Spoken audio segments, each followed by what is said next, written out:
Subscribe பட்டனை அமுக்குங்க, bell பட்டனை அமுக்குங்க. வாழ்க வளமுடன். இப்படிக்கு பாட்டி வைத்தியம். வணக்கம்ப்பா, உங்கள் பாட்டி பேசுகிறேன். இப்போ கேள்வி பதிலுக்கான ஆன்சர் சொல்கிறேன், கேட்டுக்கோங்க. புஷ் சிவாங்கிறவர் கேட்டிருக்காரு. எங்கள் கிரைண்டரை பார்த்துருப்பார் போல, நான் இட்லிக்கு மாவு அரைக்கும் போது கேட்டிருக்காரு. உங்கள் கிரைண்டரு எங்கே வாங்கினீங்க, அது என்ன பிராண்டுன்னு கேட்டிருக்காங்க. அந்த கிரைண்டர் பேர் லக்ஷ்மி கிரைண்டர்ப்பா, லக்ஷ்மி கிரைண்டர். இது என் மருமக கொண்டு வந்துச்சுப்பா, எங்கே வாங்குச்சுன்னு எனக்கு தெரியல. லதா சேகருங்கிறவங்க கேட்டிருக்காங்க. நான் இப்போ குழம்பு பொடி அரைச்சி யூடியூப்பில் போட்டு காட்டியிருக்கேன். அதை படித்து பார்த்துட்டு அதை பார்த்துருப்பாங்க போல். பார்த்துட்டு இது குழம்பு பொடியா மசாலா பொடியான்னு சொல்லி கறி மசாலா பொடியான்னு கேட்குறாங்க.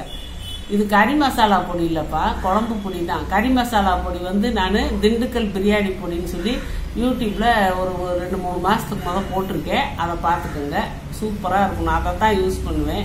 குழம்பு பொடிக்கு இதை யூஸ் பண்ணுவேன். இப்போ இது குழம்பு பொடி. கனிங்கிறவங்க கேட்டிருக்காங்க, கருப்பு உளுந்து லட்டு எவ்வளோ நாளைக்கு நம்ம ஸ்டோர் பண்ணி வைக்கலான்னு. 1 மாதத்துக்கு ஸ்டோர் பண்ணலாம்ப்பா. பத்மினிங்கிறவங்க கேட்டிருக்காங்க, ஆப்பத்துக்கு ஆட்டும் போது நான் அரிசி சாதத்தை போட்டேன், அது போடாமல் ஆப்பம் பண்ணலாமான்னு கேட்டிருக்காங்க. அது போட்டால் அந்த நடுவில் இருக்க புஷ்ஷுன்னு வருதுல்லப்பா, அது கொஞ்சம் மெத்துன்னு இருக்கும். அது போடாமலும் செய்யலாம், அதே போடாமலும் செய்யலாம், அதே தண்ணி பக்குவத்தில் அதே செய்யலாம். சாதம் போட்டால் இன்னும் கொஞ்சம் மெத்துன்னு இருக்கும். சங்கீதா ராமச்சந்திரன் கேட்குறாங்க, அவங்களுக்கு இந்த 5 மாசமா சரியா பீரியட்ஸ் வரலையாமா. அவங்களுக்கு அது பயமா இருக்குதான். ஏதாவது நான் வெளியூர்ல வேற இருக்கேன், அதுக்கு தகுந்த மாதிரி டிப்ஸ் சொல்லுங்கன்னு கேட்டிருக்காங்க. வெளியூர்லன்னா உங்களுக்கு எள்ளு கிடைக்கும்லப்பா, கருப்பு எள்ளும் கருப்பட்டியும். கருப்பு எல்லாம் வறுத்துக்கங்க. உங்களுக்கு தேவையான இனிப்பு கருப்பட்டி, பனை வெல்லம், அப்படி இல்லைன்னா சாதா வெல்லம், அதை எடுத்து 2ஐயும் இது நல்லா பொடி பண்ணிக்கோங்க. கருப்பட்டியை நல்லா பொடி பண்ணிக்கோங்க. அந்த எள்ளை லேசா வறுத்துட்டு மிக்சியில் லேசா ஒரு ஓட்டு, ரொம்ப அரைச்சிடக்கூடாது, எண்ணெய் கசிகிற மாதிரி இருக்கும், நல்லா இருக்காது. ஒரு ஓட்டு ஓடுனா ஒன்றும் பாதியமாக இருக்கும். அது 2ஐயும் கலந்து வச்சுக்கிட்டு நீங்கள் காலையிலையும் சாயந்தரமும் சாப்பிட்டு வாங்கப்பா. உங்களுக்கு அதுக்கு ஒரு இது கிடைக்கும். 2வது இந்த அனாசி பழம் இருக்குல்லப்பா, அதுவும் கிடைக்கும் உங்களுக்கு வெளியூரில். அதையும் நீங்கள் டெய்லி ஒரு பீஸ் 2 பீஸ் சாப்பிட்டு வாங்க, சரியாக இருக்கும். அபிராமிங்கிறவங்க கேட்டிருக்காங்க, பூப்பெய்தி இருக்கும்போது அவங்க நல்லபடியாக சாப்பிடலையாம். ஏன்னா பூப்பெய்தி அவங்க அம்மா 5 மாசத்துல இறந்துட்டாங்களாம். இப்போ எனக்கு பேக் பெயின் வந்திருக்கு, நான் என்ன செய்யறதுன்னு கேட்குறாங்க. சாப்பிட்ருக்கணும், சாப்பிடல. இப்போ நீங்கள் இந்த உளுந்து இந்த மாதிரி நான் யூடியூப்பில் நிறைய கருப்பு உளுந்து, அது கருப்பு உளுந்து தான்ப்பா சாப்பிடணும். கருப்பு உளுந்து லட்டு, கருப்பு உளுந்து கஞ்சி, கருப்பு உளுந்து சோறு, இப்படி அடிக்கடி சாப்பிடுவாங்க. எலும்பு பலப்படுறதுக்கு இந்த பிரண்டை துவையல் செஞ்சு சாப்பிடுங்க. தெரிஞ்சா செஞ்சு சாப்பிடுங்க, தெரியலன்னா நான் யூடியூப்ல போட்டிருக்கேன் பாட்டி வைத்தியத்தில். அந்த பிரண்டை துவையலை பார்த்து நீங்கள் செஞ்சு சாப்பிடுங்க. அது நல்ல எலும்புகளுக்கு ஒரு உறுதியை கொடுக்கும். இது வெண்டைக்காய் நல்லா சாப்பிட்டுக்கோங்க. வெண்டைக்காயிலாம் உங்களுக்கு கால்சிய சத்து இருக்கு. கால்சிய சத்து எதுல இருக்குன்னு பார்த்து நீங்க நல்லா சாப்பிடலாம். முருங்கைக்கீரை கட்டாயம், முருங்கைக்கீரை நீங்க எப்படியாவது நீங்க சேர்த்துக்கணும். முருங்கைக்கீரை வாரத்தில் 3 நாள் சேர்த்துக்கோங்க. முருங்கைக்காயை டெய்லி கூட சூப் கூட வச்சு நீங்க குடிக்கலாம். சாம்பார்ல குழம்புல போட்டு தான் சாப்பிடணும்ல, முருங்கைக்காயை நறுக்கி சூப் போட்டு குடிங்க. இப்படி கால்சிய சத்து உங்களுக்கு உடம்புல எலும்பு சூப் போட்டு குடிக்கலாம். இப்படியெல்லாம் உங்களுக்கு உடம்புல கால்சிய சத்து சேர உங்களுக்கு இடுப்பு வலி சௌகரியமாகும். நீங்கள் கொஞ்சம் ரொம்ப இடுப்பு வலிச்சுட்டு இருந்தால் இடுப்பொலியோட வேலை பார்க்காதீங்க. ஒரு 1/2 மணி நேரம் அப்படியே மட்டமெல்லாம் கையில் கால் விரிச்சு போட்டு அமைதியாக கண்ணை மூடி அப்படியே நம்ம யோகாவில் சொல்லுவாங்க சவ ஆசனம்னு, அப்படியே படுத்தோம். நம்ம பிரேதம் படுத்துக்கிற அந்த மாதிரி படுத்து நம்ம மூச்சவே கவனிச்சுட்டு ஒரு 1/2 மணி நேரம் அப்படியே படுத்துட்டு இருந்தோம்னா அப்புறம் எழுந்திரிச்சா கொஞ்சம் சரியாகும். ஆனால் நீங்கள் இந்த கால்சிய சத்துள்ளதை சேர்க்கணும். இடுப்புலியோட வலியோட நீங்கள் வேலை பார்க்காதீங்க. அபிராமி கார்த்தியா கேட்டிருக்காங்கப்பா, நான் யூஸ் பண்ணுற இரும்பு கடாய் அதை எப்படி சொல்லி கடையில் வாங்கணும், எந்த கடையில் வாங்கணும்? நான் சென்னையில் இருக்கேன், சென்னையில் இருக்க எந்த கடையில் கிடைக்கும்னு கேட்டிருக்காங்க. சென்னையில் மட்டும் இல்லப்பா, நம்ம மற்ற நாட்டில் எப்படியோ நம்ம தமிழ்நாட்டில் எல்லா பாத்திர கடையிலையும் கிடைக்கும். அப்படி உங்களுக்கு பாத்திர கடையில், சில்வர் பாத்திர கடையில் கிடைக்கும், இரும்பு கடைகளில் கூட கிடைக்கும். நீங்கள் பாத்திர கடையிலே கிடைக்கும், இப்போ எல்லா பாத்திர கடையிலையும் கிடைக்கும்.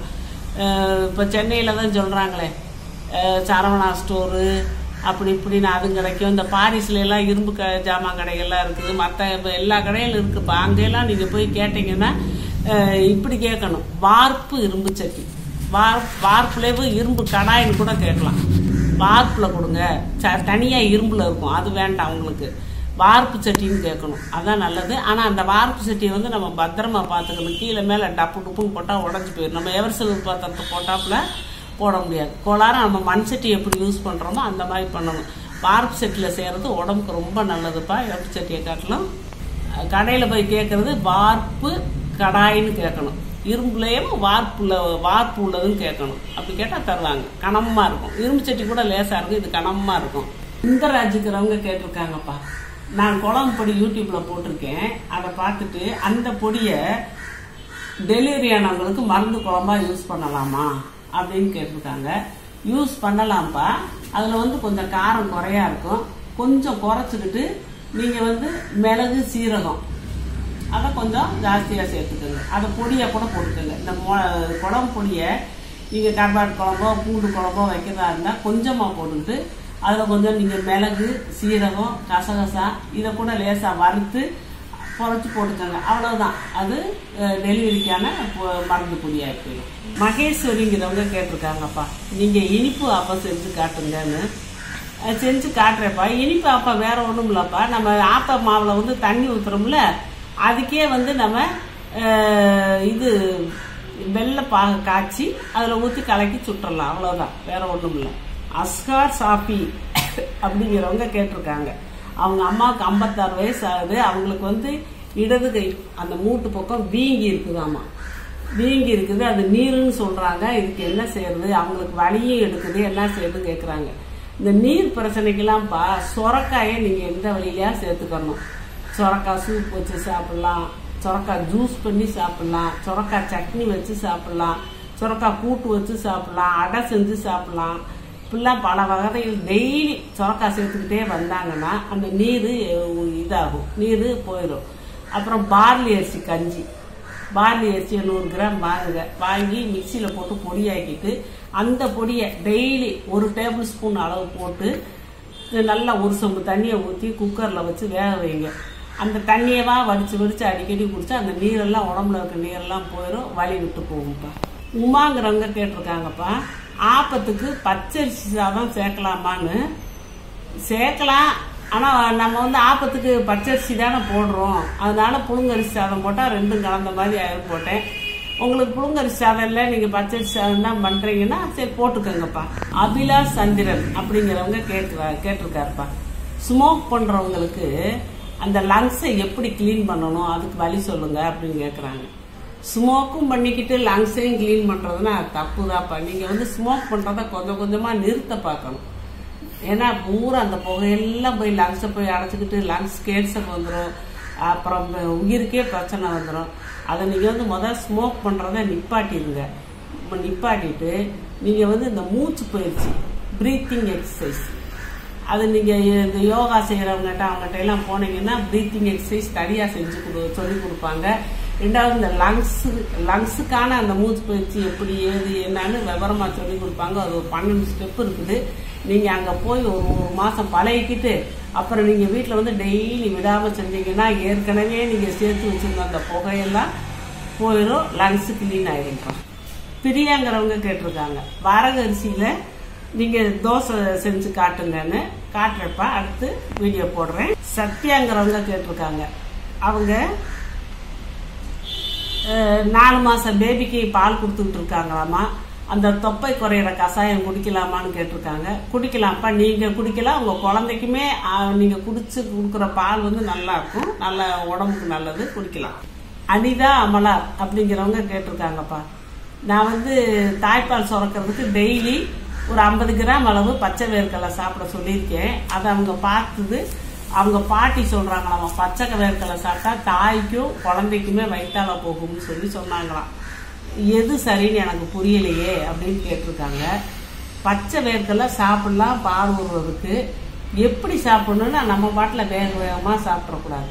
எடுத்து ஒன்னொன்னா நல்லா மசிச்சு அந்த பல்லில் வந்து நல்லா அரைப்படணும். அரைப்பட்டு நம்ம உமிழ் நீர் இருக்குல்லையா, உமிழ் நீர்னா உயிர் நீர்னு சொல்லுவாங்க, அதில் நல்லா கரையணும். கரைஞ்சி நல்லா சாப்பிட்டோம்னா வாயிலே நம்மளுக்கு முக்கால்வாசி செரிமானம் ஆயிடுச்சுன்னா ஒண்ணுமே செய்யாதுப்பா. உடம்புக்கு நல்லா பலம் கொடுக்கும். நீங்க அந்த வேர்க்கடலை சாப்பிட்டு கொடுக்குற பால் வந்து நல்லா சத்தா இருக்கும். உங்களுக்கும் உடம்புக்கு நல்லது. குழந்தைக்கு அதை குடிக்கிற குழந்தையும் நல்லா புசு புசுன்னு வரும். எதுக்கு வயிற்றால போகும்னு சொல்றாங்கன்னா அரையும் குறையும் மென்று சாப்பிட்டா அது வந்து சத்தான பொருள், செரிமானமாகாம வயிற்றால போயிடும்னு பாட்டி சொல்றாங்க. பாட்டி சொல்றது ரைட்டு தான். ஆனா பாட்டி சொன்னது ரைட்டு. அதை நான் சொல்றது வந்து நீங்க அதை மென்று அரைச்சு சாப்பிட்டீங்கன்னா உங்களுக்கு நல்ல சத்து கிடைக்கும், குழந்தைக்கும் சத்தான பால் கிடைக்கும். அதனால நான் சொன்ன மாதிரி நீங்க சாப்பிடணும். மூட்டு வலிக்காக எங்க மகனுக்கு ஆப்ரேஷன் பண்ணியிருக்கோம். நீங்க சொன்ன அந்த உளுந்தங்கஞ்சி சாப்பிட்டா உளுந்து சத்தானதே வெயிட் போடுமே, அப்ப மூட்டுக்கு நல்லதா அப்படின்னு கேட்டிருக்காங்க. அந்த மூட்டுக்கு அந்த எலும்பு அந்த உளுந்தங்கஞ்சி மூட்டு எலும்பு நேரா சரியா வளர்றதுக்கு உதவுமா, மூட்டு வலி சரியாகுமான்னு கேட்டிருக்காங்க. சரியாகும். ஆனா நம்ம என்ன வெயிட் போடுற அளவுக்கு நம்ம டெய்லி குடிக்க போறதில்ல. வாரத்துக்கு 1 நாள் 2 நாள் நீங்க அந்த கஞ்சியை குடிங்க, கஞ்சியை வச்சு குடிங்க. வெயிட் எல்லாம் போடாது, எலும்புக்கு உறுதி தரும். அதோட நீங்க நிறுத்தாம நீங்க பிரண்ட துவையல் சேர்த்துக்கோங்க. குழந்தை இல்லை பையனுக்கு, உங்க பையனுக்கு வந்து பிரண்ட துவையல் சேர்த்தீங்கன்னா எலும்பு வந்து உறுதி கொடுக்கும். பிரண்ட துவையல் சேர்த்துக்கிட்டு இந்த எலும்பு சூப்பு, நாட்டுக்கோழி சூப்பு, இந்த முருங்கைக்கீரை சூப்பு இந்த மாதிரி தாங்க. உளுந்தங்கஞ்சி ஏதாவது வாரத்துல 1 நாள் 2 நாள் கொடுங்க. உங்களுக்கு வெயிட் போடும், பயப்படாதீங்க. எலும்பு ஸ்ட்ராங் ஆகும். அந்த எலும்புகள்லாம் நல்லபடியா வளர்றதுக்கு ஹெல்ப்பா இருக்கு நான் சொன்னதெல்லாம். சப்ஸ்கிரைப் பட்டனை அமுக்குங்க, பெல்லு பட்டனை அமுக்குங்க.